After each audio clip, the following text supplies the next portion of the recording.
estamos aqui mais uma vez para falar um pouquinho sobre algumas considerações que eu achei importante para passar para vocês aqui do Nefro Atual. Meu nome é Luiz Sete, eu sou médico nefrologista e vim passar para vocês agora uma pergunta bem interessante. Vamos falar sobre a droga mais importante na condução da doença renal crônica, que eu sei que vocês acham que é inibidor de ECA/BRA e o inibidor de SGLT2, mas não é. Quer saber qual é essa droga? Vamos falar um pouquinho sobre ela. Qual é que você acha que é? Vai pensando aí um pouquinho, tá? Então, a droga mais importante que eu considero como sendo uma droga na condução da doença renal crônica é a furosemida. Exatamente, a furosemida, uma droga que vocês sabem usar, uma droga que está disponível em um monte de lugar para todos os pacientes e que é uma droga essencial no manuseio dos pacientes com doença renal crônica, especialmente aqueles que têm uma taxa de filtração glomerular menor do que 30, ou seja, nos estágios 4 e 5. Por que essa droga é tão importante? Porque ela é uma droga que ela combate, ou ela vai de encontro, ou ela trata todas as complicações que começam a surgir quando a gente tem a doença renal crônica mais avançada, ou seja, quando a gente tem a doença renal crônica com estágios 4 e 5. E que complicações são essas que ela combate ou que ela trata? São a hipertensão, que vocês sabem que está presente em mais ou menos 80% desses pacientes. Trata a hipercalemia. Meu Deus do céu, isso aqui é muito importante, é essencial na prática clínica de vocês. O paciente que está usando inibidor de ECA começa a progredir para a doença renal crônica mais avançada, entra no estágio 4. Vocês ficam perguntando, é para tirar inibidor de ECA? É para manter inibidor de ECA? É para iniciar inibidor de ECA ou não é? É para iniciar inibidor de SGLT2? É para tirar inibidor de SGLT2? O que, é que a gente faz? Mas vocês nunca perguntam sobre a furosemida e qual é a utilidade dela. Então, assim, se vocês têm um paciente utilizando inibidor de ECA/BRA, que está ali com seu losartana 50 mg 2 vezes ao dia, e que ele progride com uma taxa de filtração glomerular de 35, vai para 30, vai para 25, e começa a surgir hipercalemia, o que, é que vocês fazem na maior parte das vezes? Vocês suspendem a droga ou diminuem a droga. O que, é que acontece com o paciente? Ele progride mais rápido. O que a gente deve fazer nesses casos? Nesses casos em que há progressão da doença com hipercalemia, a gente utiliza ou lança a mão da furosemida.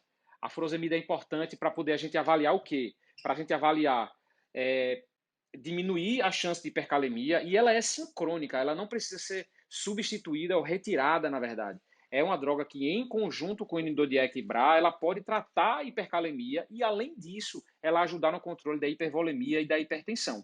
Então, vamos lá para as medidas que a gente faz em relação ao controle desses pacientes. Então, doença renal crônica estágio 4 e 5, a furosemida é essencial para tratar a hipertensão, ela trata a hipercalemia, ela induz a alcalemia, isso é importante, vocês sabem que a acidose está presente nesses pacientes muitas vezes, trata a hipervolemia, ou seja, esse paciente começa a ter edema, dispneia, empachamento, é uma droga extremamente barata, está disponível no posto de saúde, está disponível em qualquer lugar, ou seja, é amplamente disponível para toda a população e tem baixíssimos efeitos colaterais. Os efeitos colaterais que a gente vê da furosemida são justamente os efeitos que a gente quer na paciente com doença renal crônica. Ou seja, o paciente com furosemida que trata sem ter doença renal crônica, muitas vezes ele tem hipovolemia, ele tem hipocalemia, ele pode ter alcalemia, o paciente pode ter hipotensão. E é justamente isso que a gente quer no paciente que tem doença renal crônica, é tratar essas complicações que muitas vezes levam o paciente até a início da terapia renal substitutiva. Então a furosemida é essencial. É claro que existem outras drogas que vocês sabem que elas vão diminuir ou retardar a progressão da doença renal crônica. Ou seja, mesmo com todas as medidas que a gente faz para a doença renal crônica, ela ainda é uma condição progressiva e reversível. Eu sei que os inibidores de ECA/BRA, o inibidor de SGLT2 e todas as outras medidas que a gente faz para tentar diminuir a proteinúria, por exemplo, o controle do sal, o controle da ingesta proteica, a cessação do tabagismo, o IMC adequado, o controle da doença de base é fundamental, mas ela ainda continua progredindo mesmo assim.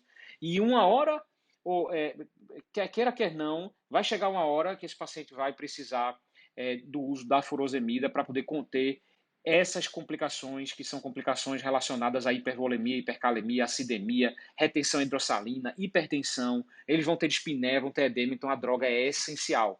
Saibam utilizar essa droga na prática de vocês, não deixem de usá-la quando o clírico está abaixo de 30 para tratar a hipertensão, substitua a hidroclorotiazida por ela tem um poder caliurético, que seria a eliminação de potássio maior do que a hidroclorotiazida, tem um poder de controlar a retenção hidrossalina maior do que a hidroclorotiazida, e ela tem benefícios específicos que outras drogas não têm. Então, a gente costuma falar que os queridinhos aqui são inibidor de Equibra e furosemida para manuseio de todo paciente com taxa de filtração glomerular menor do que 30. Quando não está com furosemida ou com inibidor de Equibra, a gente se pergunta por que é que não está.